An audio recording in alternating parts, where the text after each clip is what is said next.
Good morning, class. This is your instructor. I'm going to be teaching you about the plant and intangible assets. Basically, this is chapter 9 of your book. Since we have already covered the 10th and 11th chapter, this was the leftover one that I intend to cover today with all the explanation and all the examples and the demonstration problem that you have in this chapter. And once you're done with the examples and the demonstration problem, then we can move forward with the numerical section, and then I can maybe aid you with solution of those after you have completed the initial round. Now, the learning objectives, basically we have a couple of learning objectives, and we need to first of all understand what is meant by asset and what is the concept of revenue and expenditure which is related with asset, and we need to calculate according to the method of depreciation, the value that is going to be sort of like after the wear and tear that you obtain of the asset. Then we have two methods that we're going to be discussing primarily. We have straight line and we have the declining balance method, or is also known as the double declining method, or the accelerated balance method, or the accelerated method, simple as that. And then we have the basically, other than that, disposal of the assets. So you need to find out what is the value or the gain on sale of after disposing the assets. Sometimes you get earnings from disposing something, and sometimes you usually sell something at a loss. However, we need to account for the depreciation that is going to be a part of the basically the value calculation, or you can say that it is the book value of the original asset that you purchased. Because basically once the asset is purchased, it goes through a process that we are going to be discussing further, which is the wear and tear or the depreciation, and we have to subtract that from the original cost that you get the book value. So whenever you're disposing of the asset, you have to take into account the book value, and whatever cash that you receive from it. And if the cash is in excess of the book value, then you get the gain, and you're going to be crediting the gain. So there's something which is known as debiting. So you're going to be reversing the entry of the that initially you made, which was for accumulated depreciation, credit entry that you made initially. You're going to be debiting it, and then you're going to be debiting the cash as well, but you're going to be crediting the value of the gain that you had, and obviously you're disposing of the assets, you're going to be crediting that as well. So we're going to be studying that in the examples.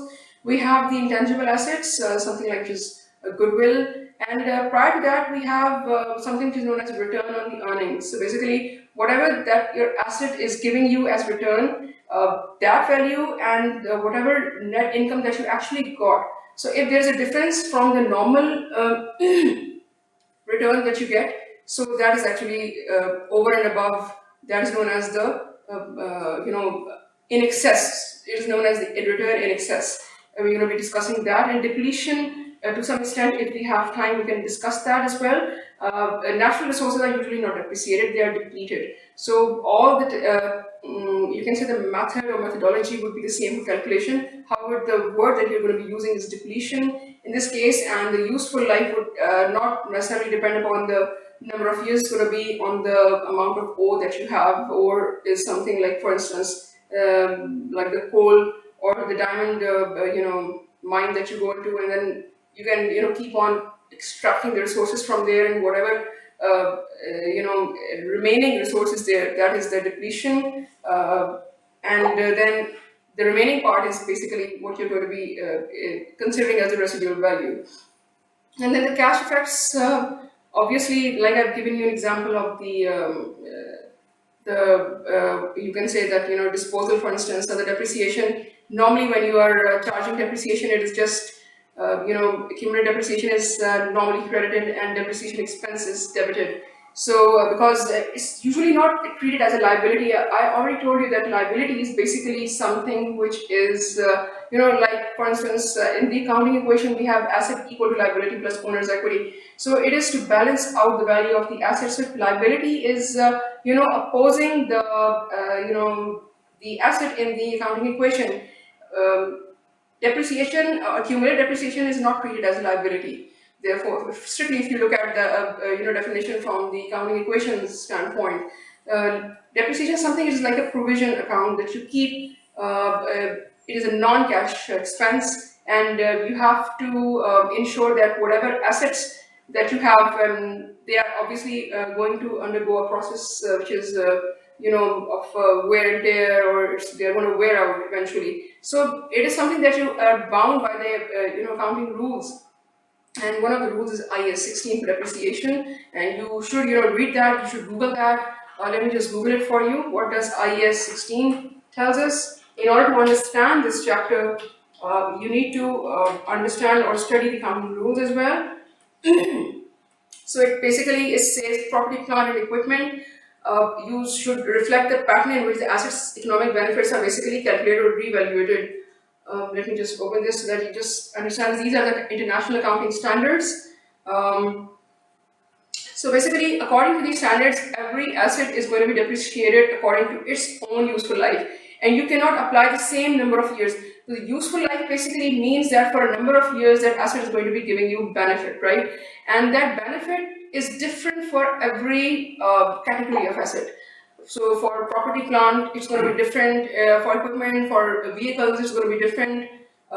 So now what it says, and I have to read it because it's sort of like a rule, accounting regulation. You can't really change that. It says that plant and equipment outlines the accounting treatment for most types of property, plant and equipment.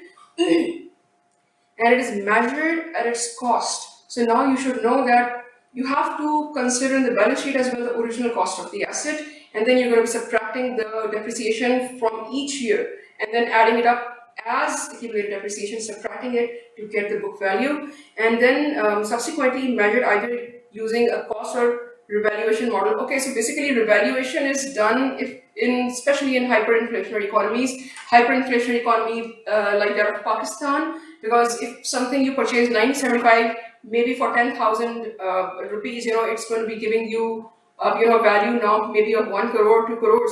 So that means that there is an upgradation in probably not just upgradation. I would say that there is a revaluation of the asset, because upgradation would mean that you have made changes to the asset. So basically the term that they use is revaluation, that you're going to revaluate it from market standpoint, what is the market price of that asset. And now they have given, actually, when you go further into this IES, you would know that they have categorized every asset, and according to that they have given residual values for that asset.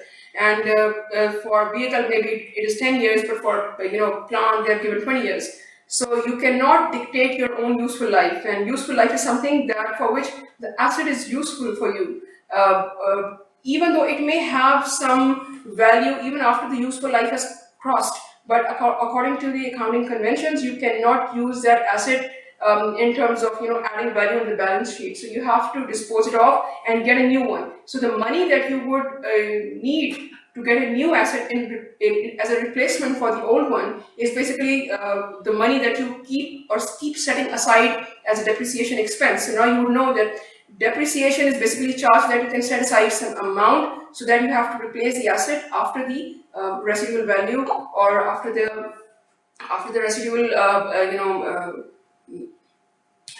it may have some residual value, but the useful life has actually crossed its line, you can say that, the end line. Now, okay, so now let me just go with the introduction. We had the learning objectives discussed, and there's just an example that, so you have, they say that it's just a courier service, and the first thing that you think about is vehicles. So basically, when you're talking about assets, it's not necessarily strictly related with the fixed asset that you could have, mobile sort of asset. Now, you might own a vehicle, and this company, the courier service also, the UPS also owns a vehicle. The difference is that you cannot charge depreciation for items of personal consumption, like if you have a vehicle or a car, a truck, anything. You cannot charge depreciation if it is in your personal consumption, but if it is in the consumption of the business, even then you cannot charge unless and until that asset is giving you some return, or you're using it as a prime source for earning you cash. So this is an example, basically, like parcel service, and the first thing that comes to your mind is that they're trucks, and we are used to thinking about the property, the plant, which is actually the factory in which the goods are manufactured, and the equipment. So basically, they have an aircraft as well. So what they're saying is that in fact, property, plant, and equipment make up over 50% of the total assets. So now you have to decide as an accountant or as a manager that even if this is not property, plant, and equipment, this is basically a service-oriented company. The nature of their assets will be completely different. But for every type of category of business, their assets will be different, and you have to account for according to the type of business that company is involved in. So basically, now Ford Motor has 30.126 million or 30,000. Yes, 30,000, 126 million, or it's $30 billion worth of assets, and then Carnival Corporation has 32 billion worth of assets, or 80% of total assets. Okay, so these are large, corporations or conglomerates, and they have assets which are, vehicles. So it's very important that you have not just the straight line method or the, double declining method or reducing balance method, but rather you should have, something according to the number of miles that the particular vehicle has traveled, so that then you can also, check as per the unit of output that the thing has given you. So if the mileage is not that much, then maybe you can charge less depreciation for vehicles. You can do that, but for not for other assets. Now let's just go over to the primarily the definition of asset. What is an asset? Asset is basically anything of economic value that can give you future returns. Let me just see what they have written the cost. Okay, they've gone straight to the plant assets. Acquisition of plant assets is just you have the plant assets to cash. Simple, the value. But in order to determine what is the correct value, you have to incorporate the taxes that are involved inside. So now, for instance, if this is the list price at that time when you purchase something, even if it is its market value, you just have that listed here along with the sales taxes and the charges. That is the freight, basically. It is the freight inwards, not the outward at this time, because something that is used as an aid to bring into its condition to be used in the future. That is the freight inward. And then if necessary, if you can maybe ship it to some other manufacturing side, or you can add that cost as well inside. And then the installation and setup cost.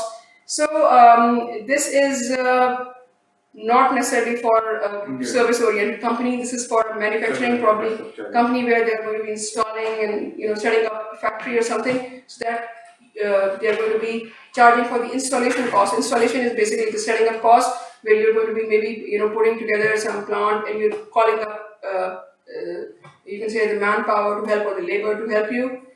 These could include multiple costs, and probably the premise cost as well, if you're paying something to be bringing it into any kind of cost that brings it into a usable condition. That is basically the installation and setup cost. Basically, I would like to tell you that assets are not consumed themselves, but rather they give you a thing of economic value. They give you future return, and they undergo. This is one of the salient features of the asset, that they have a useful life, and they are not that life is not indefinite, and it can expire after a certain number of years, or their usefulness can decline to a point where the business cannot recognize it as something useful to it. Then it is also prone or amenable to obsolescence. Obsolescence basically means that that thing is even though it has useful life though, but it is no more used because either the technology has changed, or maybe the demand has suddenly reverted to something better, or a better substitute for it. So therefore now the useful life is not just the only important factor, the obsolescence as well. And then obviously then it undergoes wear and tear, that is depreciation. And always remember that there is another accounting regulation that you have to keep in mind, that it has to be of a value which is materiality. So I'm going to be explaining to you, for assets you need to understand that there is a materiality principle of accounting. So materiality basically it refers to the impact of an omission or misstatement of information in a company's financial statements. That means that whatever decision that a shareholder can make, because we are basically doing the accounts for public listed companies, whatever information that a shareholder can use to make a decision in favor of purchasing the shares of that company or against investing in that company. So that least amount which is that matters to him is material. Material means that it is important enough, and the company need not apply the requirements of the accounting standard if such inaction is immaterial to the financial statements. Inaction means that if let's suppose you have a revenue of $1 million and then there is a misstatement somewhere in the recording of expenses to the tune of $100, but that $100 is not going to be impacting the overall decision of the revenue. Or for instance, if the revenue was 1 million and $1 million, but you recorded it as 1 million and $5,000. So that means that 5,000 is not that material enough. So even though I can just simply give you a simple calculation that largely it is 10% roundabout to the tune that if it is below 10%, it is usually not that material enough to change the decision of the investor. Therefore, we're not going to be considering to affect our whether our decision of purchasing the assets or going against our initial decision of purchasing the shares of that company. Therefore, this is known as inaction in this case. So you are supposed to understand this concept, and you are also supposed to understand the IAS 16 concept for you to fully comprehend the what are the coming and goings of this whole concept are. I hope that you have understood this. Now let's just go over to the example. Now a factory in Mississippi orders a machine from a Colorado tool manufacturer at a list price. Now see, list price is basically the market price, and you're used to there's another concept which is again associated with it, which is the conservatism, or then you have to be prudent enough as well. So there is prudence principle involved in this. Let me just go over to this. Prudence principle. So basically, conservatism is an accounting principle that requires an account to record liabilities and expenses as soon as they occur, but revenues only when they are assured or realized. So you have to make sure that you have to record when you are actually purchasing something. So just mainly looking at a list price is not going to put that thing as as recorded, or consider that as something purchased just by making a decision. Decision coupled with action is going to be recorded finally in the books of accounts. So the list price, now it says that it is at a list price. That means it is already or automatically understood that you're going to be purchasing this thing, and you have the buying power as well. So not just simply the decision to buy something, but as well having the buying power for it. And payments will be made in 48 monthly installments of $250. And this list price is basically you're not supposed to pay it upfront, but rather in multiple installments, including interest charges. And then definitely, since you are paying that in normal conditions, you don't include interest.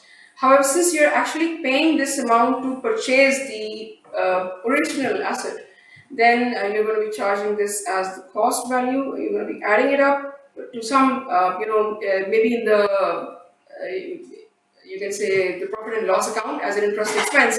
However, as you can see that since this is the not included in the list price, so now whatever the interest is basically known as the cost of borrowing, and you're going to be recognizing it as expense. And that brings me to another concept which is known as the difference between expense and expenditure.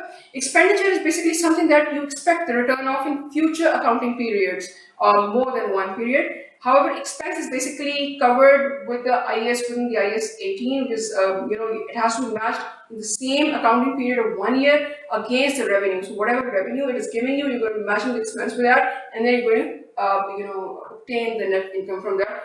However, in this case, as you see that they have not added the interest payment here because they have put it as expense. So even though it is our cost that we are going to be subsequently paying, we are going to be putting it in the profit and loss account or the income statement, but we are not going to be adding it as the actual cost of the asset because it's going to inflate the actual cost. Whereas the primary reason why we are not going to be adding it here is we don't want inflation or artificial inflation in the value of the asset, because when you sell it or dispose it, it's not going to give you that same value. So for instance, if I say that Toyota Corolla, this car has value of 18 lakhs. However, if you are getting it from a bank, it might cost you to the tunes of 21 lakh, but that is not the original value of that asset. So you have to consider the original value, and the rest is treated as the cost of debt, and that is accommodated in the income statement. But however, sales taxes are important and necessary part. You always add the sales tax. And the transportation charges, like I said, it's the freight inward. You're going to be adding that in installation and setup. And there's another example that, since this is something which is material enough for that person, there is an example of a sharpener, pencil sharpener. See, it also gives a company which has, it manufactures color pencils, and they those color pencils which are specially sharpened, and put in boxes, the colored, of 12 colors, let's suppose, in one box, and they're sharpened. Now they have a sharpener. They use they grind the pencils with that sharpener, and that sharpener in itself is not being consumed in this case. However, we are not going to be treating it as an asset because it is not material enough for us. So we will only consider in the examples things of value which are material enough for us, and they're going to be impacting the decision maker's decision to invest in the company or not. Can I take a break?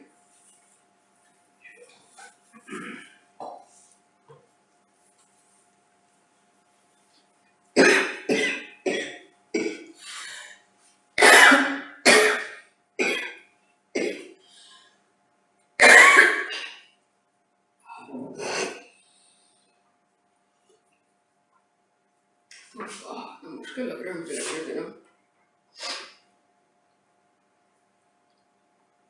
आदत समझ आ रही है आपको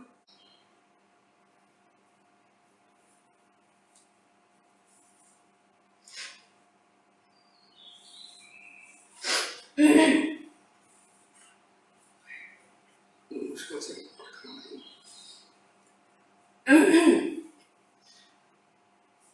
Okay, ma'am.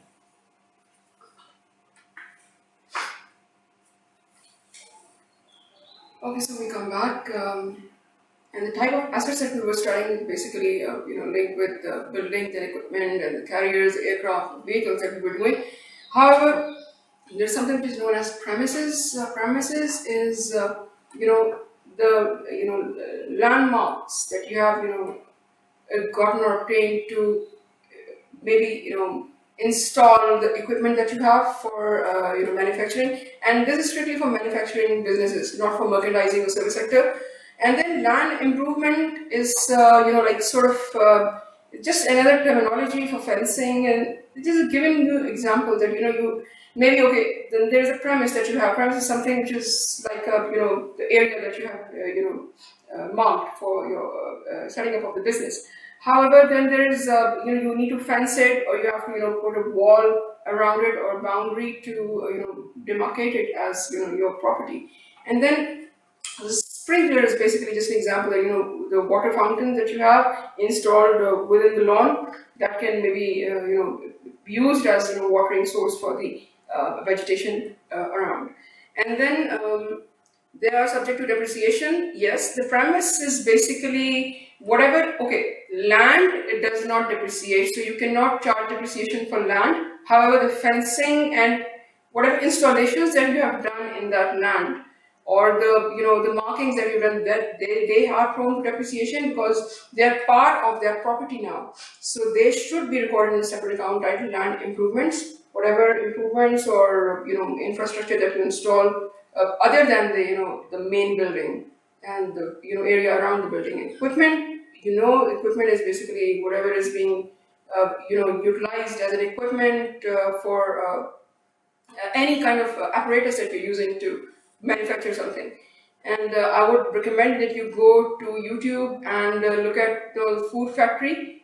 That was a very good program in Discovery as well. It shows you, the process of, how the factory manufactures things. You can also go for the, car manufacturing industry, how Ford manufactures its cars. And I got a very good, video with me. I don't know where it is. If it is there, I'm going to be sharing it with you, how they manufacture the cars. And okay, so this is something which is appraisal. Appraisal is a different concept. Appraisal means that any addition in value that you can make over the original asset is appraisal, or you raise the value of something. And if you go to the dictionary, appraisal will give you the exact meaning. It is an act of assessing something or someone, and then assessment typically in a performance. And it is used in basically a positive sense for positively evaluating something, upgrading something, and you're appraising it. For instance, if something was bought in 1975, now you're going to be appraising it again in 2019 or 2020. So that means it's going to be having a positive value or upward shift. And sometimes the appraisal can also have a downward shift. For instance, the property values have gone down, because the bubble burst. So it can be used in both connotations. You just have to be very specific about where you're applying this. In Pakistan, usually, since it's a hyperinflationary economy, we are regularly appraising the assets. But the rule says that it has to, wait a period of around 10 years for appraising. Now, they have given you an example of how you're supposed to appraise. What they say is that an appraisal may be needed for the purpose of, different allocations are done to the asset. And, for example, the exercise for health incorporation purchases a complete fitness center from Golden Health Spas. So this is, they're talking about a gym facility maybe, and it has a bargain price of 800,000. So on the basis of appraisal, how it's going to be recorded. So since you are appraising, the original value was actually 800,000, and this was original. Now you'll basically make two columns. The original value of the land was 200,000. Any improvements that were done 40, and then 240 and 320. That is the original value. However, you can say that maybe there was something done or to further improve the building or equipment at these percentages. So in the question, either you would be given the percentage for appraising something, or you would be given the actual value, and you divide each value by the total sum, and you get the percentages. So what you're saying is that when you appraise something, you're going to compare it with the original value. So in this case, the land was appraised to have a value more than 200,000, maybe due to inflation or maybe an upward shift in the prices of the land. Just like in Pakistan, they keep fluctuating. And any improvements that you made in that, maybe you install a fence, or you put sprinklers on, or you install some check posts inside, and then there's or you improve generally, because maybe it had some ups and downs in the land, or maybe some sinkholes, and you have to fill them up. Whatever improvements that you make in the quality of the land, you put cement inside or cement the thing, whereas it was initially just saying the previous lecture a bit, because in the last class I gave you some class activity, and primarily video render पे चले गए. Record हो रहा? Okay. So now you understand that whatever improvements are made, they are going to be added to the original value, and then the building obviously If you're painting the building or bringing it into shape, initially it was, in not in a usable condition. It had cobwebs inside, or maybe you did some cleaning to renovate it in a certain way.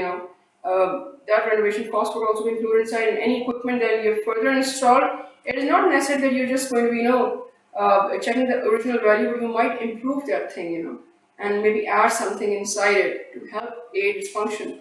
The value appraised would then become equal to the value of the additional expenditure that you did on this. And I'm using the word expenditure, not expense in this case, so be very careful in using the terminology. And then obviously cash is credited. That was the original purchase, and the purchase was in this fashion. But when you are making the entry for appraisal, then you again you're gonna, with the additional amount of 200,000, maybe add whatever was, the value that was, appraised. You're going to be adding that and making the additional entry of, so for instance, if it is 200,000 to 50,000 minus 200,000, you get 50,000 again. You're going to be making an entry for the additional amount for land improvement for 10,000, and for building for, again 60,000, and then over here again for $80,000. So all this comes to about 200,000 to cash gain. You can do that. And also, this is basically the concept that I've already given it to you. The concept given to you was about the difference between expense and expenditure. You are to read this thoroughly. It talks about capitalization. Capitalization is, to reap the benefits in the future accounting periods, and revenue is basically, that is, expensed out in the income statement, and against the revenue it is booked. Therefore, you reap the benefit immediately in that present accounting period. And I will just move on to the next part of this. So where we have depreciation.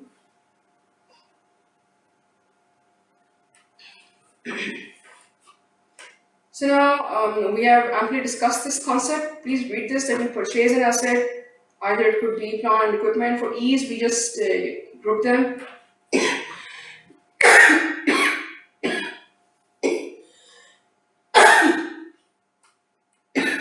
Excuse me.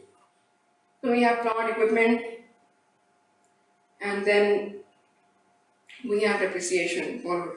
And this depreciation is basically booked in income statement.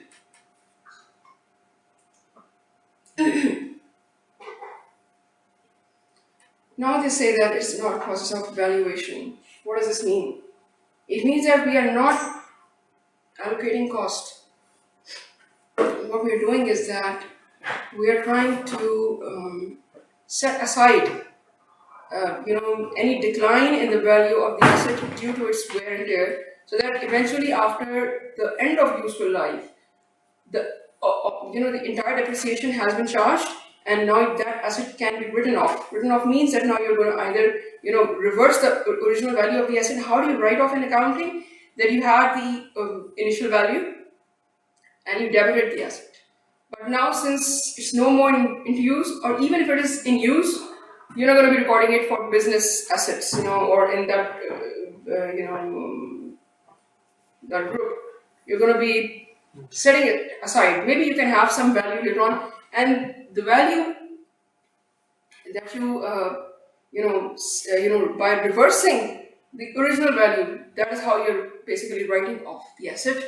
And then there's something. This is a concept of residual value, that even you might dispose the asset in the middle of its useful life, and that would be the residual value, that whatever value is left after you're disposing of the asset. So any depreciation subtracted, and then that useful life will be compared to whatever cash that you get against that asset.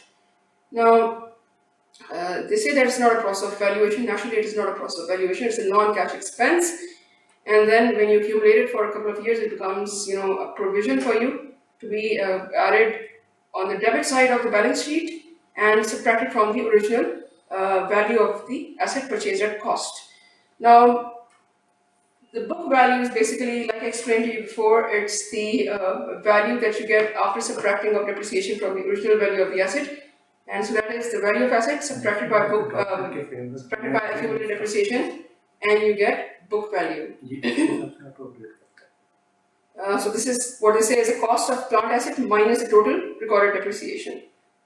Now, cost of depreciation and deterioration. Obviously, there's wear and tear. There's deterioration. There's the value of the thing originally is not the same, because as the years pass by, maybe the efficiency reduces, and just like a car, that you drive, and when it covers certain amount of mileage, or it does certain amount of mileage, its efficiency declines. There's a deterioration in that.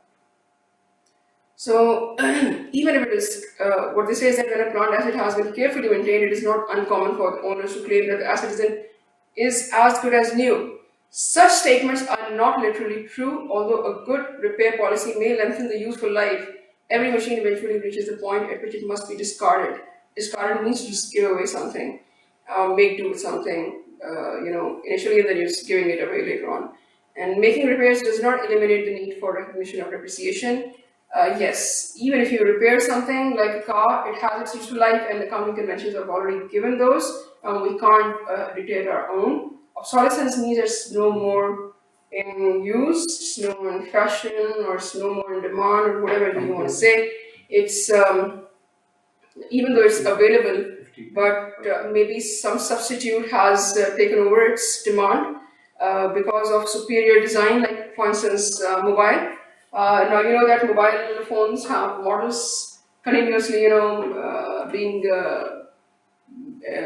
designed by the industry. So every year there's a new model coming up, or every 2 years there's a new model coming up, and even same for the car. So thing that is the latest, in trend is more in demand. Naturally, it's if the trendier, the more in demand, or perhaps it has more applications or features, or whatever the reason could be. Obsolescence means even though your car is in good condition, but it is no more in use due to either change in technology, change in demand, change in use and requirement, whatever.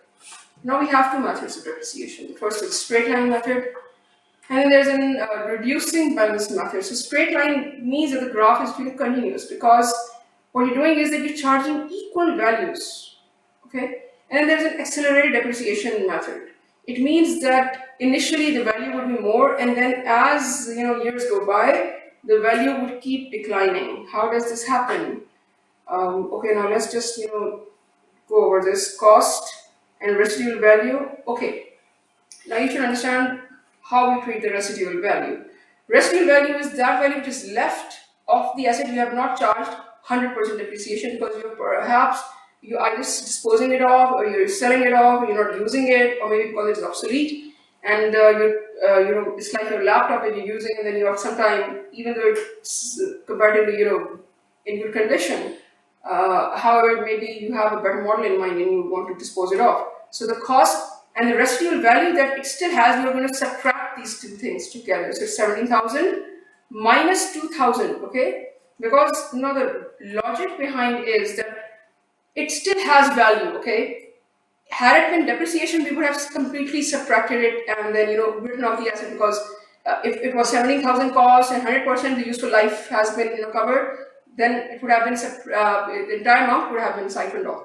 In this case, you have not charged 100% depreciation, maybe because the asset had original useful life for 5 years, but you dispose it in the middle somewhere, right? So you're going to be disposing of the value would be different. In this case, you're going to be the value which is left before charging 100% depreciation, that value will be subtracted from the original cost.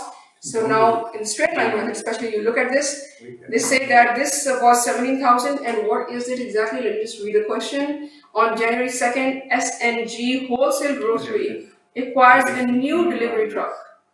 And the data, and now you see that this is a grocery business, so you have to be very careful about what they're saying. Sometimes there could be a trick question about maybe some manufacturing plant and they require a truck. That would be just for a delivery, that would be for delivery purpose. It's not going to be serving as the main asset for the business, and this is a very important concept for you. So you have to judge whether you're going to be charging depreciation for that. In this case, this is the main business for it, because it is some sort of a grocery shop, or maybe gives the facility of, like Papa Sari's would give you a facility, or Pizza Hut would give you a facility for, takeaway thing, and they will deliver free at your doorstep. That is also main, part of the business. So any delivery trucks, and then there are also companies which, give you trucks on hire basis that you can, rent maybe, and then that is also their main asset or source of earning.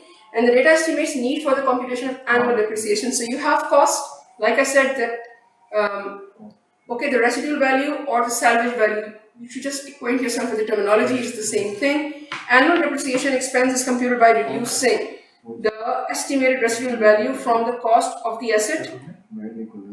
Okay. This is the leftover value of the asset because you have not, used the entire useful life. Okay. So now initially this cost for which you purchase is sort of like what we calculated before, like the list price and taxes, transportation, and setting up costs, less whatever it may be giving you for future purposes, for what the accounting conventions also allow you to. You subtract this value because this is still in use. You could use it for further maybe time period of 1 more year, but you haven't used it. So you're going to subtract that value to calculate how much depreciation you're actually charged. And depreciation for 15,000 divided by 5 years now, how much depreciation you should charge per year now? That is 3,000 per year. If you do not understand this concept, you can just call me up and I can just give you an explanation over the phone. Given the circumstances at the moment, a face-to-face meeting is not possible. And you must, initially read the chapter and do the examples because they're very important as concept builders. Now, what they're saying is the first year, you're going to be charging, like I said, 15,000 uniformly for all the, this is the actual value of the list price. You can say this is the computation. Would be after the list price has been obtained, and then divided by 5 is 3,000. Okay. So now you see that they are initially 1 by 3 is basically the percentage. Okay. Now, no, 1 by 3 is just 1 by 5. Sorry, 1 by 5 is 5 years useful life. If you do not have the rate, how you calculate the rate is by dividing, the number of years of useful life, keeping them in denominator. So it's going to be dividing it over 1. So it's going to be 1 by 5. Had it been 3 years, it would be 1 by 3. That gives you some rate. And that would be multiplied by the value that you get after subtracting of the residual value. You get 15,000 and the expense is 3,000. Now, like I said, since the graph was, uniform, so you're going to be charging equal value. In this case, you're going to be charging equal value. Okay, so it's 15,000 in this case. Accumulate means that you're going to add from previous is there areas in depreciation, in other words. Area means that whatever was previous is carried on the next year as well. Why do you do that? Because you want to basically reflect this balance in the balance sheet.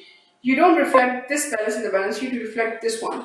So if you're calculating the balance sheet for second year, for instance, you're going to be putting the actual cost of the asset on the debit side and then subtracting 6,000 from here. That will be the accumulated depreciation, and you get the book value. That's basically used to infer the book value of the asset, and then so that is 3 plus 3 is 6, again plus 3 is 9, plus 3 is 12, plus 3 is 15. So now the book value was initially 17,000. Now you see that we have charged the value 15, we have not charged 17 because that is still with us. This value is with us. We are not going to be charging depreciation for something we have not used as yet. So this is the balance method for now. They've again given you like what I explained earlier with an example or an instance. They have just reiterated this concept that this is cost and you subtract the accumulated depreciation. This value would be mentioned in the balance sheet. Okay, in the second period, third period, whatever. So this is for the third year now. If you see that it says that 8,000 is computed. Now, why have we computed just 8,000? Because perhaps they're asking us what is the book value after 3 years. Okay, so book value at the end of the third year after depreciation is going to be this much. Okay, now we have depreciation expense for reducing balance method as well. For reducing, what will happen is that when you charge the original, you don't subtract the residual value. Okay, so you just directly take the book value. And you should remember this part because You should never subtract the residual value if you are doing the depreciation method. Even though there is a residual value in the end, it will be reflected in the end, and then you're going to maybe subtract it towards the end. Depreciation for fraction methods we have. Okay, so what they're saying is that there's a rule that allows us a 50% accounting rule for depreciation. They have maybe not mentioned it here, but it is also known as the half-year convention. Okay, it is used for assets. So you purchase it in the middle of the year, then you're not going to be charging for the whole year the depreciation. So you're going to be charging for 6 months. Even if you purchase it in February, March, it's your will, then you can charge in that present year for 6 months, and the next year you're going to be charging it for another 6 months. Or you can charge after the period has expired, another year can be added. So for instance, if the useful life is for 5 years, you're going to extend it to 6th year, and you're going to be adding the remaining half that was initially calculated. This half was initially calculated, and then this half is added to complete the whole year. Okay, so now actually these are just 5 years, but they appear to be 6. Okay, so now I'm just going to be going to the demonstration problem after this because we don't have as much time on our hands. Assume that S and G wholesale grocery use a straight line. Okay, we have done that. Now what they're asking us is, for a half-year convention, what will happen? We are going to be using the half-year convention for both periods. If they're asking you that they have, okay, the question can specifically mention that they use a half-year convention. So if it's a straight line method, it's very simple. You're going to be subtracting the residual value from the main value, and you multiply it by the rate, which is 1 by 5, and then again multiply it with half for that particular year. Complete the remaining 2nd year, 3rd year, 4th year, 5th year, and then add the 6th year, which is not included in the useful life, but you're going to add 1 year to the useful life. So the useful life is for 6 years, you're going to add in the 7th year, okay? So then the remaining half will be added 15 and 15, that will comprise of 3,000, and this will again give you the depreciation expenses there, and then again you calculate the depreciation, cumulative depreciation, and okay, how do you find the book value? So initial value subtracted by the cumulative depreciation value. The first period, the cumulative depreciation and depreciation expense will be the same. You subtract this value, you get this value, and then subsequent values are subtracted to get this 2,000. So now this 2,000 would mean basically that, as you can see the book value here as well, this 2,000, you should be left with this amount when you're charging depreciation. This is simply that. Okay, so now we have depreciation expense by the accelerated depreciation rate. So accelerated depreciation rate could be 150% or 200% for the purpose of our course. Then 150% would mean basically that it is 150 divided by 100, right? So because it's 150%, so that would be giving you 1.5, and you're not going to be writing 1.5% with it. Please be mindful of this thing that it is 150 divided by 100 and it gives you 1.5, and that's it. You're not gonna write 1.5%, because I've seen or observed students doing that, and that would be a really runoff in terms of marks deduction. The next thing is that if the depreciation rate is 200%, you're going to be dividing again by 100 and you get 2. So there are two things. Now they say that it's 150% straight line or double declining method. Okay, you're going to be again, if this is the straight line, then this is the declining method. Alright. Like I told you that we are not going to be subtracting any residual amount when we are doing the reducing or declining method. Simply take this value into. Now 40% is very important. How you obtain 40? So now you divide 1 by 5, it gives you about 20%, it is 0.2. And into the declining rate, which is 200%, so it's basically 2. So 1 by 5 into, let me just write it for you, there's a marker. So it's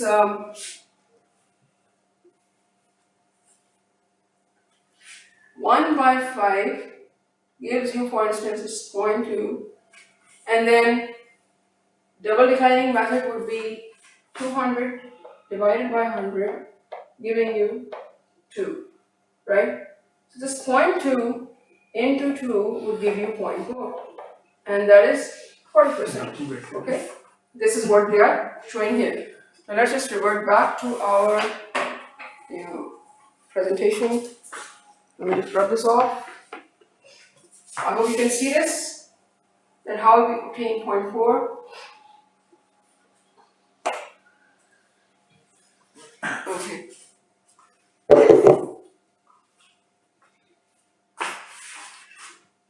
Now let's just revert to the part where I was doing 40%.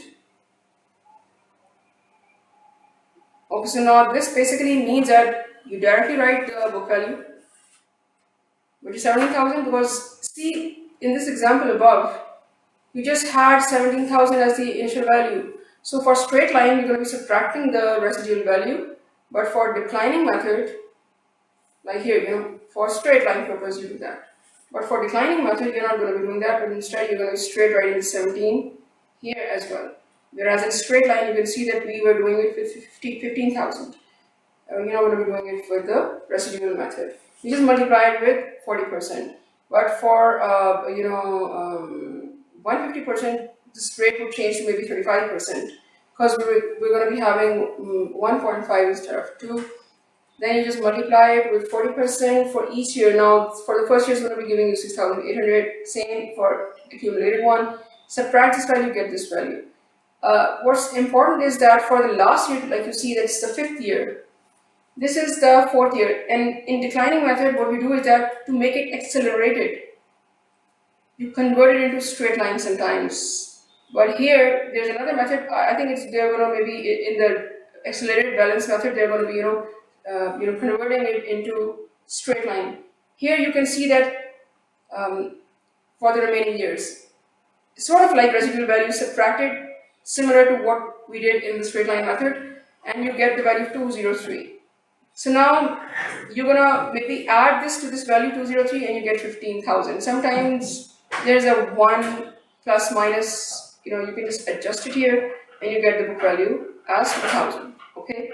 You then subtract the value of accumulated depreciation, and then you can get the normal book value of the asset. In this case, cumulative depreciation and the end of 3rd year. Now, for 3 years, since this was a requirement of our question, you had 3,13328.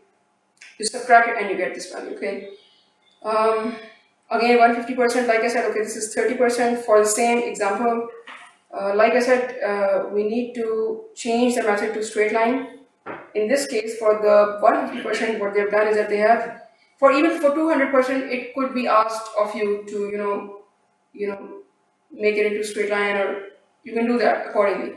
Now you can see this is a +1 or -1. The values are different in both the cases. You can't charge equal value. Like I said, in straight line method, whereas we were charging equal values there.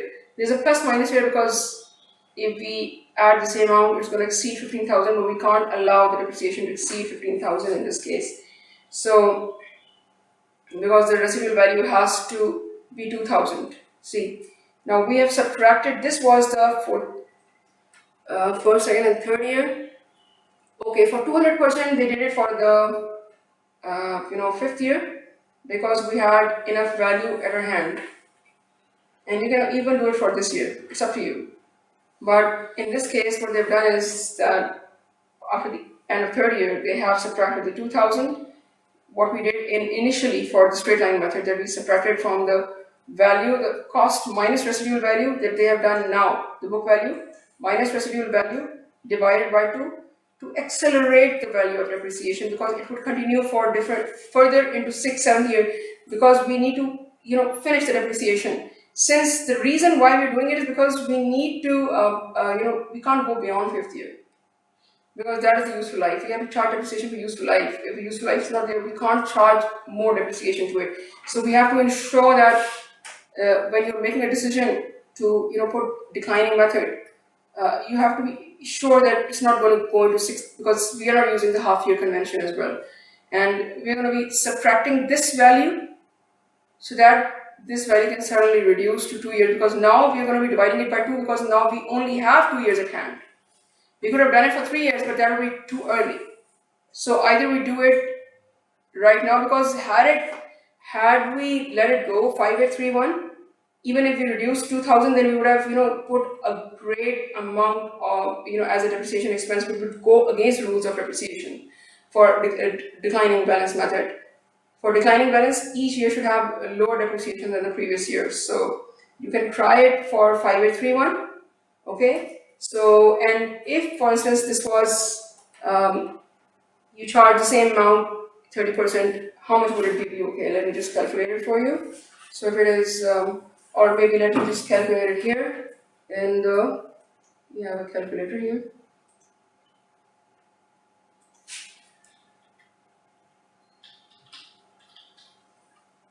We have a calculator. Okay. So now we have 5831, and we keep same amount into 0.3. It gives you 1749. Okay. 1749. So that means when we subtract this amount from 5831, 831, how much value would you have? 4081. Again 4081 would appear here. And then when you subtract 2000 to get the final value, like we did in the previous method, you're going to get 6000.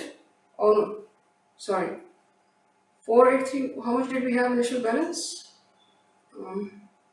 Plus 2000. 4081, right? We had, so now I'm going to be, since it has a negative sign, I'm just going to be, subtracting the value of 2000. So you will be having 2000 again. So this 81 would again be, going further into the 6th year, which would not be possible for us to do, because we can't, go from the 4th year to the 5th and then 6th year. And secondly, as you can see that in the previous year, how much we had? We had about 4,081, this balance. So how can we have 4,000 balance here when our accounting custom states that we have to reduce the amount of depreciation each year? So in order to avoid this thing, what we do is we're going to put it into straight line.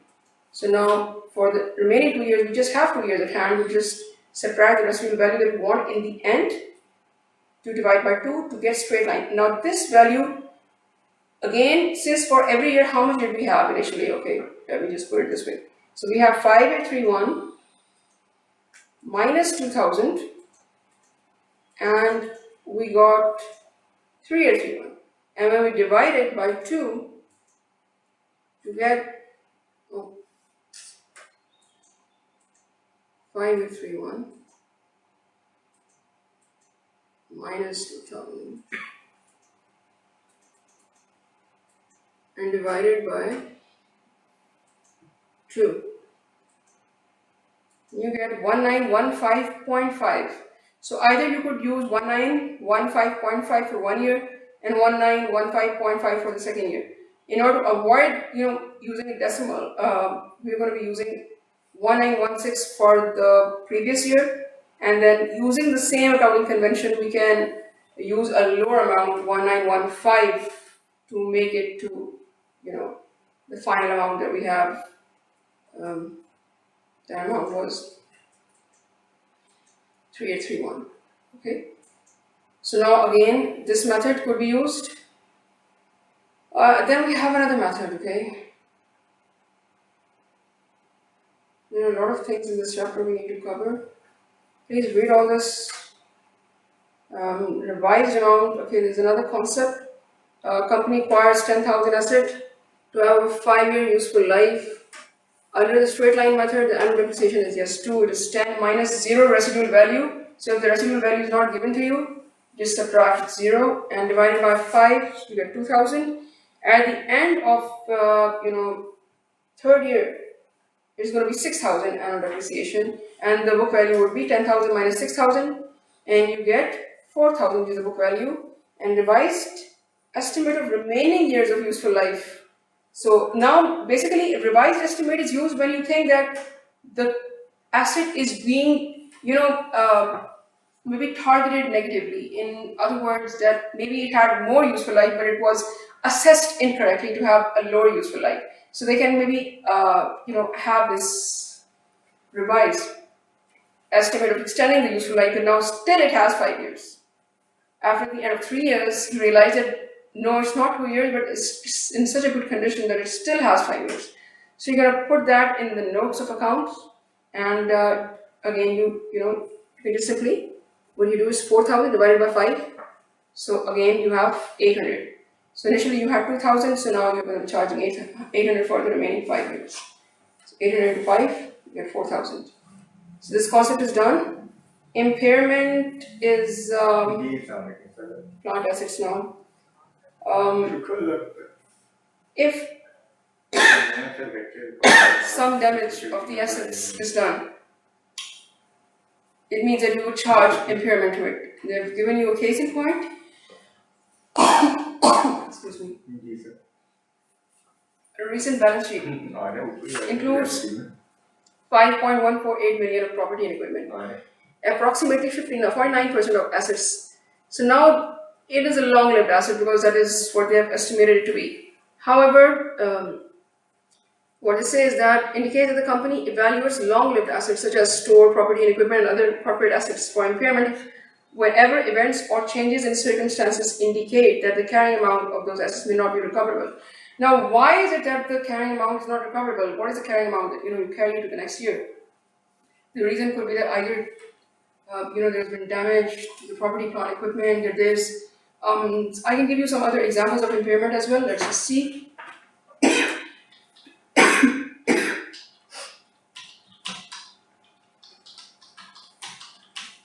And you can also Google if you have any doubts about something. When a company pays more than book value for a set of assets,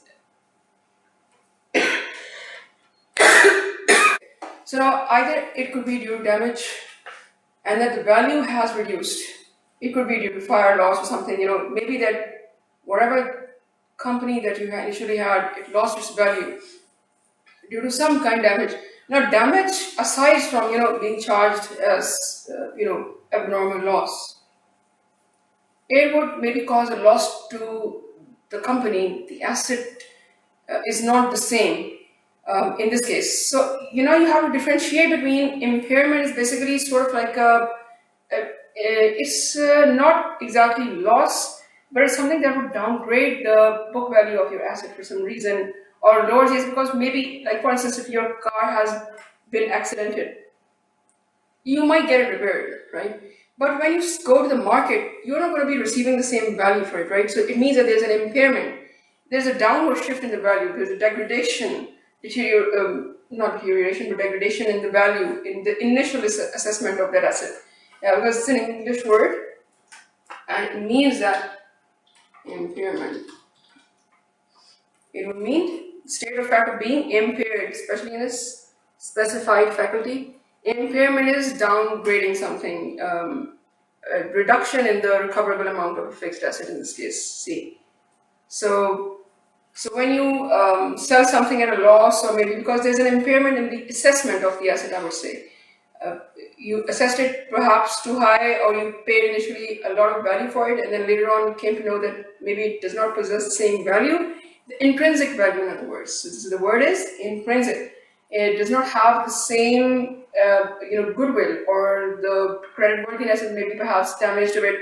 Or there could be another example that you go, for a loan, then they would assess you to have maybe not a good reputation because maybe the credit rating agencies have not, rated you in a particular fashion that you actually anticipated, or that you purchased something thinking that it was very good, of very high value. However, the market does not agree with you, and people are not willing to purchase that thing for that particular value. So you have to downgrade that thing. So because you will reduce the recoverable amount for that thing, it's known as impairment of the value. Okay, so there could be scores of examples for that. So you have to impair. So goodwill, in other words, is not depreciated. It is impaired. You can also read goodwill ahead. And they say that now they have to charge now. Whenever events or changes in circumstances indicate that the carrying amount may not be recoverable, that is impairment. So factors that may trigger an impairment review include significant underperformance. relative to historical or projected operating results. So it means that there is, you initially thought that perhaps you're going to be outperforming if you are the owner of some, merchandise manufacturing or textile company, maybe, and you have very good clothing line, or you have very good cotton quality to be producing the cloth meant for extending the clothing line as well. So the textile as well as the manufacturing side that is using the raw material that is being used.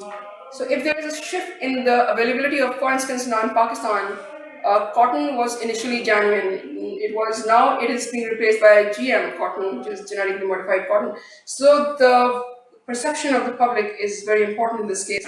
They're going to be not viewing the value of that thing as having what it initially had. It's not the genuine stuff. So any kind of negative perception in a company can lead to the degradation or impairment in the creditworthiness or the goodwill in this case. So impairment loss represents excess of carrying value of the asset over its fair value. So now fair value is another concept. You have to understand that fair value is something that people are willing to give you for in exchange of your asset in the market.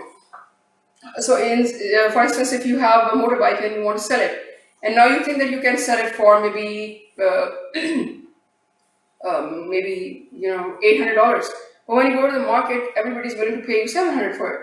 So then it is not the price that you actually think that the product has, rather what it's going to fetch for you from the market. So that is impairment. So that is the loss which is recognized because you maybe purchased it for $900, right? And you use it for some time. So maybe somebody maybe misguided you or misled you into something. Then there's a unit of output method. Initially, like I told you, that if there's a truck and you can't really depreciate it the same way that you would depreciate a plant or equipment or a building, because the mileage matters when it comes to a vehicle. So how much it has traveled. So if it is just lying there, stagnant, it's not going to be, depreciated really. It's not going to be in the same fashion that we depreciate, plant, equipment. Although you can do that, but there's another method for it in order to accommodate those, people that have, that can be impacted by the decision of, having more output in the same year compared to those people who have less output in the same year. So if you travel, maybe 100 kilometers per day, and then for, you can have 3,000 kilometers a month, and then there's another person who's traveling maybe 200 kilometers, and they're doing 6,000 maybe a month. So there's a difference between the both. So one is giving you a lot of output in a short span of time, the other is giving you a more, maybe less output in that particular time. So he will give you, or that person, or the company, or the truck, even the delivery truck would give you more output in a longer span of time. So having more output in a longer span of time would increase its useful life. In this case, the residual value could be, as per the requirements of the questions, to illustrate this method, consider Marpole company's delivery truck. You have 35,000 cost. Initial cost you're going to be adding here, and you have 5,000 as the salvage value. Salvage value is again the residual value that you're not charging the depreciation for that period, and you divide it by the estimated units of output. Now 60,000 miles have been covered in this case. Okay, so instead of the number of years, you're going to, for transportation, the method that is followed is 60,000 miles instead of 1 year, 2 years, or 3 years. For how many years it has used is besides the point in this case, and you get, okay, since this is miles, the symbology is very important in this case. This is a dollar value, and then the output is a unit. So for when you divide the dollar by unit, you get dollar per unit. So in this case, depreciation is per mile, dollar per mile, just like you add cost by, so for instance, if you have $1,000, dollars worth of furniture, and you divide it by maybe 2 chairs, so you get 500 for an armrest or maybe a massage chair. So it's going to charge you maybe $500 for that per chair. So you divide it by 2, so you get dollar per unit. Similarly, in the same fashion, you have miles, so you get dollar per mile. So it's going to be 0.5 per mile. And Makers is modified accelerated cost recovery system. Okay, before that, there's another thing that they have. Now, the question initially states that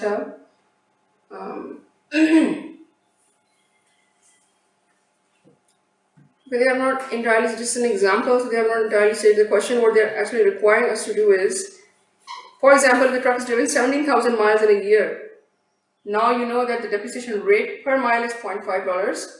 You multiply that with the number of miles that you have, and you get dollar value of depreciation that you recognize, okay? So for the number of miles in year 1, 17,000, year 2, 10,000, year 3, 4,000, you just keep multiplying this rate with the number of miles per year, and you keep getting the depreciation expense. This is a relatively easier concept to understand. Makers is a modified cost recovery system. You can just, maybe look at it. If you don't understand it, then there's another method. They have not particularly or specifically mentioned some of a year's digits or SYD, and this is basically seldomly used. So what it says, it usually produces results that lie between 200% and 150% declining variance method. So you can just let go of it at the moment, and Makers is just the same as 150%. Like I said, that they divided by 2 at the end, that is modified accelerated. But if you in case want to go ahead further with it, what they say is that the small businesses would use that in the financial statements. It is sort of like a mixture of straight line or declining method. It's based on the declining balance method, but should be considered for useful in financial if the designated recovery period and the assumption of values are reasonable. Okay, so sometimes, like I said, that depreciation is an assumed expense that you can use any method for that. So therefore, you can either use the combination method or recovery system. Whatever method that you use, you have to be consistent in that. Even if they are small businesses, what they mean is that perhaps they are not public listed companies, and we won't be very much bothered about what method they are using. But if it's a public listed company, it has to specifically mention what method they're using. But usually they won't use Makers. They would be using the declining method or the straight line method, and they have to put that in the footnote or the disclosure part, that if there is any change in the method, because consistency principle of accounting, and I'll just simply mention that. What is consistency?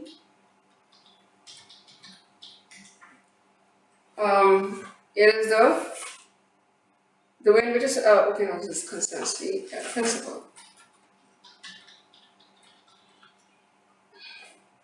A stage that wants to adopt an accounting principle or method, continue to follow it consistently in future accounting periods.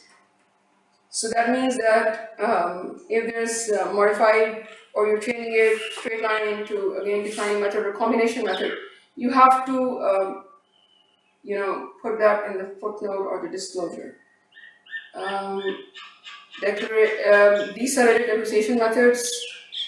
Okay, so now you can be given a question as to explain what basically deceleration means. Is the opposite of acceleration, and they recognize less expense in the early years of an asset and more in the later years. So such methods may achieve a reasonable matching of depreciation. You can just go ahead with it, and let's just move on to something which is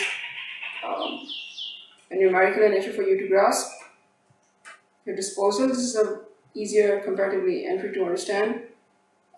When you're disposing of an asset, so initially the entry that you made was office equipment to cash, right? So what you do is office equipment debit to cash was your cash whatever, right? You gave away cash, that was one form of current asset. So it's credited, and you debit the, let me just put it for you. So for instance, if in this case we have equipment to we have cash. Oh, and then this equipment had reasonable accumulated depreciation that you were charging every year. So for instance, this is the first entry. And the second part, naturally you were charging depreciation expense to accumulated depreciation, right? Every year, this is going to be an item of income statement, and that will be the item of balance sheet. And this will be reflected in the balance sheet in the asset side and the fixed asset side. Fixed asset, this will be the cost value of the asset, whatever the value is, original value. So this is going to be original value subtracted by accumulated depreciation. And accumulated depreciation, and you get the book value here, right? So this depreciation added up by first year, second year, and third year. So you have 1,000 here. Again, you charge 1,000, and again you charge 1,000, and that will give you 3,000. So at the end of the third year, you're going to have here, instead of accumulated depreciation as, you're going to write it as 3,000. And maybe perhaps the original value was 10,000. So now in this case, the book value would be 7,000, right? So it means that the depreciation charge up to now was 3,000. So in this case, the depreciation per annum was 3,000. For that year, it's going to be 3,000 for that third year, right? But for the first and second year, you were charging subsequently, and it was coming as 3, 3, and then again, or maybe, this is depreciation for the first year was 1,000, is going to be 1,000. Because for the previous years, you were doing the same entry, right? This was it for the third year, but in the subsequent periods, again, you're going to charge the same amount. Like in the previous years, you were charging depreciation expense to accumulated depreciation as 1,000 and 1,000. So every year, again, that was the second year, and the first year will be the same, right? So again, 1,000, 1,000, 1,000 comes to about 3,000. That's reflected here. But when you're disposing of the asset, all this amount will be reversed, because the asset's value is not now 10,000. Its value is 7,000. So you just say that asset, whatever the value of the asset, okay, no. So now you have, okay. So typically what will happen is that you have accumulated depreciation as reversed, accumulated depreciation as 3,000. Okay? Why we are reversing it? Because we were crediting it in subsequent periods. But when we are disposing of the asset, this will be reversed as 3,000. But we are going to be receiving cash for it. Maybe the cash was 5,000. Okay. And now the asset was disposed of. The value is how much? It's 7,000. So now you're saying maybe the asset is whatever it is, whether it's equipment or plant, machinery, whatever. It is for 2, and that is 7,000. But now you have to balance both sides. So this is 8 and the 7. Where does that 1,000 go? This 1,000 will be written here. That is as gain. And gain is, since income sort of in nature, then you're going to credit it. Okay? Similarly, you could also enter a loss in this case. So for instance, if the asset was 7,000 and instead of the gain was 1,000 in this case, however, but if the cash that we receive is maybe 3,000. So how much now? This is 6,000. When that asset is for 7,000, then you're going to be having a loss. And in this case, the loss would be 1,000. So in both the cases, this is going to be the entry. Now coming back to our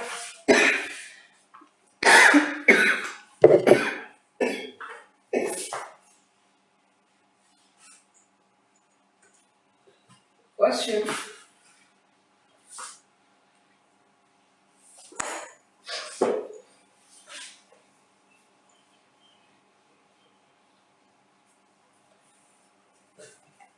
Okay,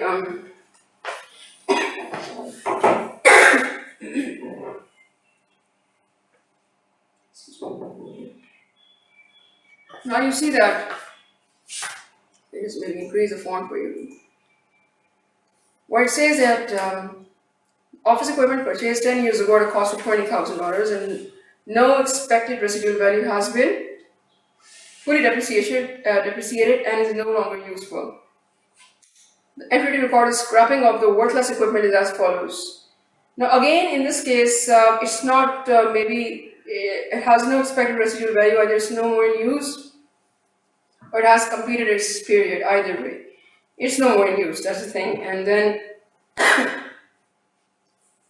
whatever depreciation that you charged, because it has been, you should see this. They say that it's fully depreciated, and that means the entire depreciation without the residual value is again equal to the cost of the asset because you were writing it off every year, and then this was credited initially.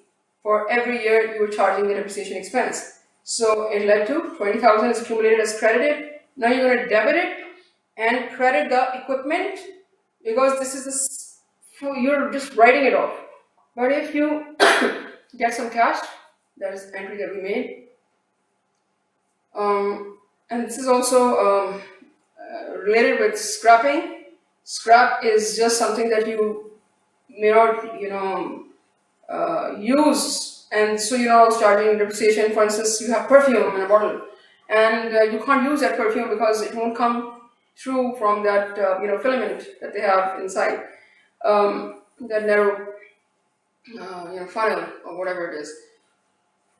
Then that amount is scrap for you, useless for you because you can't really utilize it even though it has not been completely used.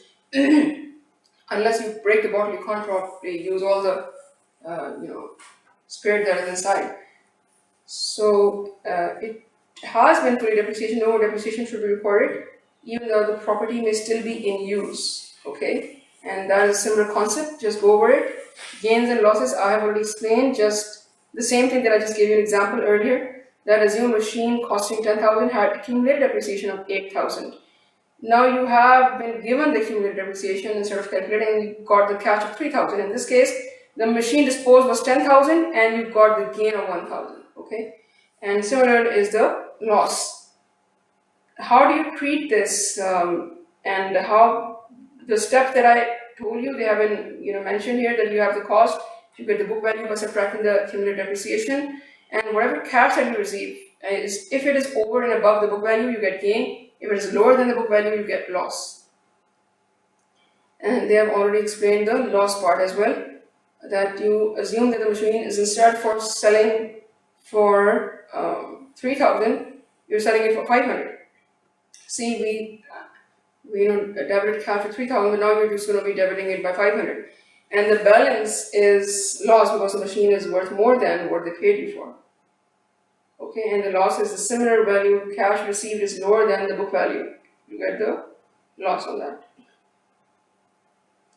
And similar is the concept for this. I just want to go over to the demonstration problem as well. And then there is an example for intangible assets, I think. Let's just go over it and then we can just simply go over to the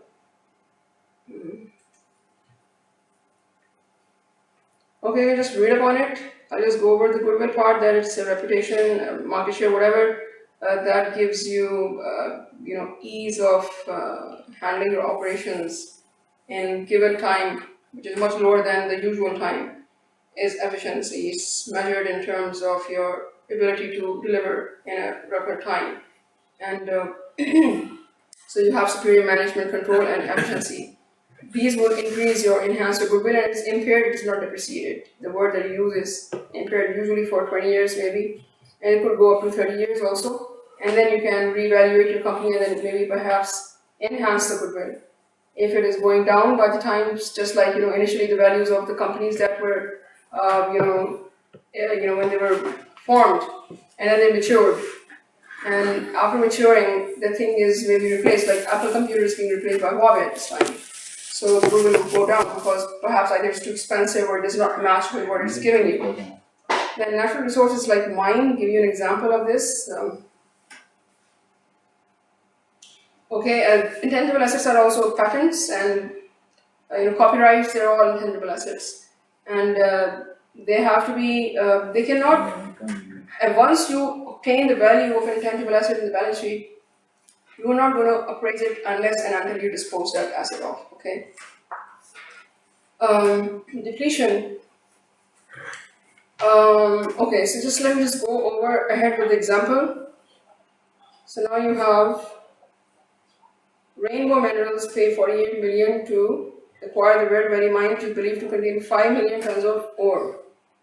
So now you see that this is 48, 5 million. How many are you using? The residual value removed is estimate, the residual of the mine of all of the coal is removed is 8 million. So what you are going to do is 48 minus 8, you get 40. 40 million. The depletion will occur over the life of the mine. So this is 40 million divided by 5 million tons. Okay, so the depletion will occur over the life of the mine. The depletion that will occur is the original cost minus the residual value like we did. It's 48 minus whatever the residual value that you have, you get 40 million. And it will occur at the rate of $8 per ton. So how many tons does you have at the rate of 8 per ton, which is how much does it actually have? 5 million tons. Okay. Now you divide the 5 million tons because that is say that it is believed to contain 5 million tons of coal inside. In other words, whatever the dollar value that you have, the mine was purchased for this amount, and it has so much units inside. So you divide the dollar value by the units that you think it has, and the depletion would occur at the rate of or tons, in terms of tons, that you can see that its per ton value would be $8. In other words, if it is removed. So that is a rate for coal, and we assume that the 2 million tons are mined. So it is 2 million, so it's 16 million because you multiply the 2 with the $8 per ton value. And they are mined in the first year, so this is how you're going to be charging depletion. So depletion for how many tons? Again, let me reiterate. For natural resource, whatever the cost for purchasing of the mine minus the residual value, because you're not going to be, completely depleting it. Even if you do the land, whatever the property value is, it still has some value, right? So the residual value would be subtracted, and you get the value which has to be depreciated by the not the number of years now. It's the amount of years that you have, just like in this way we did the truck mileage case, the number of units that were being considered for finding out the rate of depreciation in dollars. This would also be in dollars amount per ton by the amount of tons that you think that total amount, the quantity that it has, the mine. So the cost of the mine minus the residual value of the mine divided by the amount that it contains. You divide, so you get just like the furniture example I gave, the $1,000 worth of furniture by the number of units that you had in that cost. So you have 2 units, you divide by 2. So you know how many units you have. 5 million, so you divide by 5. So you get $8, and now how many have you taken out? You get 2 million tons. So you multiply by the rate and you get, this is a depletion. The depletion is basically, deduction sort of. Depleting is reducing. Depletion would be reduction in the amount or in the number of quantity of something, okay? So inventory that you got, this is not a cost, this is what you got. You got the coals worth this much, and the cumulative depletion, or be mindful, this is not depreciation, this is depletion. And total mine value, less you can, because you always record assets at cost at which you purchase them. Asset at cost minus the cumulative depletion, and you get this value, which is 32 million. Now let me just go over to the demonstration problem. This chapter is largely covered. And let me just go to the demonstration. And it's very important for you to have. Okay. Let me see the demonstration problem. Please do the demonstration problem, the examples, and then you can just find the numericals to be very easy. Now, this is a guy who is having an equipment of 325,000 and with the residual value. Immediately, you should be able to subtract the residual value to find out straight line depreciation, but not for double declining method. And the useful life is 5 years, so 300,000, and rate is 1 by 5. Again, it is 0.2. So you multiply it by 1 by 5. But now, since they're saying that for fraction year depreciation, so because okay, so he actually purchased something on April 1st instead of January. So you can't charge the entire year's depreciation. So it will be charged for 9 months instead of 12 months. So because January, February, March, you didn't have that thing. So 9 by 12. And you get about 45,000 in this case. 4560 basically, but since you didn't have the initially when you have 325, okay, let me have the calculator so that I can just demonstrate it to you. Oh, yes. There we go.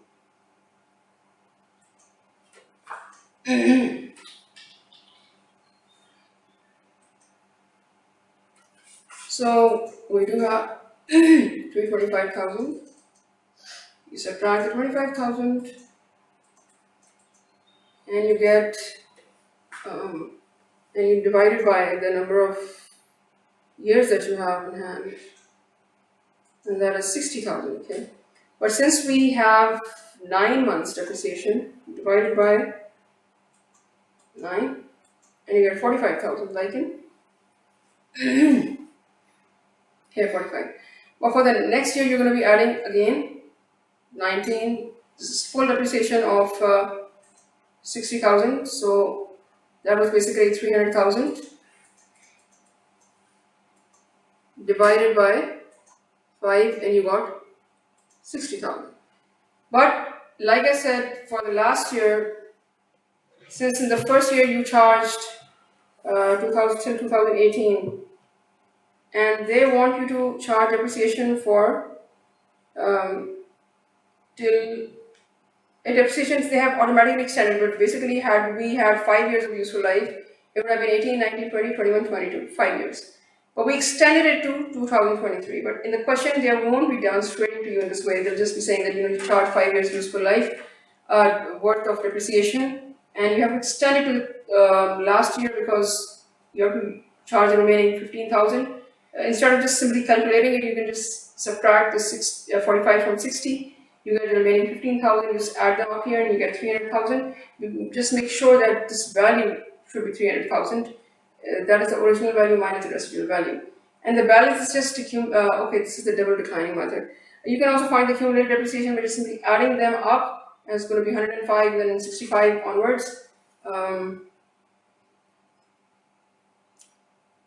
This is another method by which you are not going to be using 15,000, like in the case that this was used.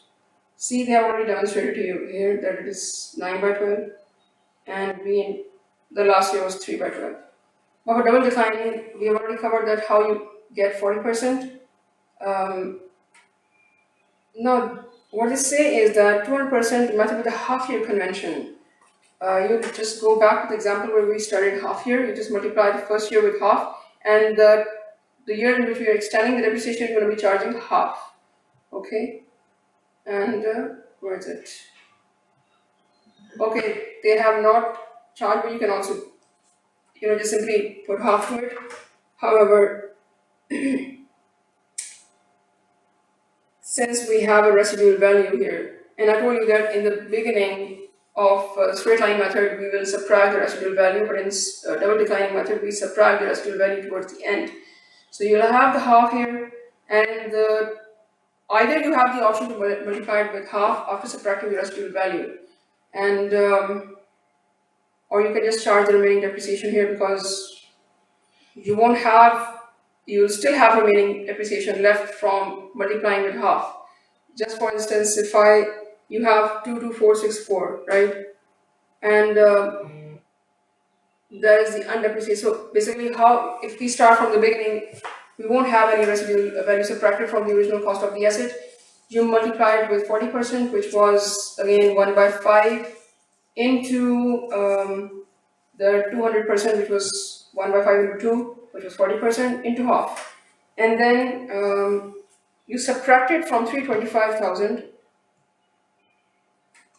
This 325,000 minus the 65 that you initially got, you get 260. In the same manner, you again charge the depreciation, and in 2.4 you got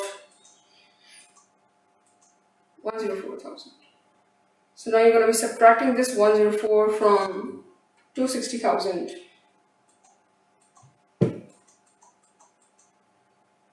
You get 156,000. Okay.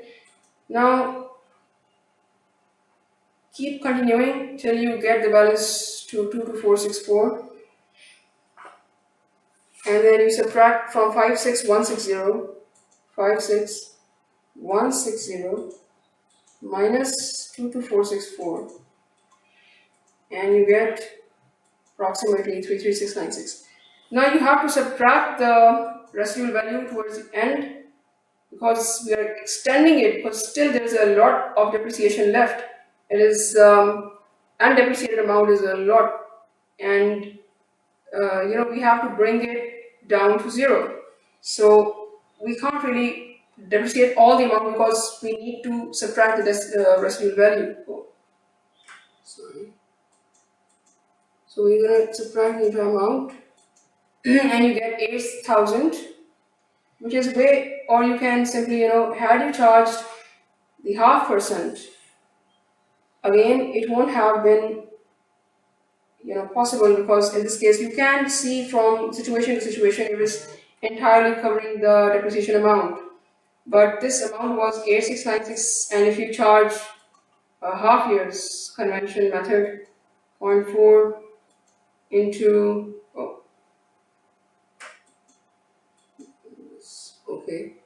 into half, into 0.5 rather, 5, you get again this amount. So this would go into 2024. So you just fill up the entire amount as it is, charge it. So half year convention for straight line would be half in the beginning and half towards the end. But for declining method, you can have the half, and then the remaining half is basically covered when you subtract the residual value at the end, and you just, this is treated as half in 2023. You can simply find out the accumulated treatment for 2020. In this case, 2020 has accumulated balance as 60, 60 and 45 added together to get 165, is subtracted from 325 and you get 160, and when you disposed, you got cash of 182. Okay, so now cash is way over and above this amount. How much is 22,000? That is the gain in this case, and that is pretty much the question. I would recommend that you study this, then you can just follow up with the questions in the book, exercise A or B, either of the two. So I am grateful to you for your time. Thank you so much.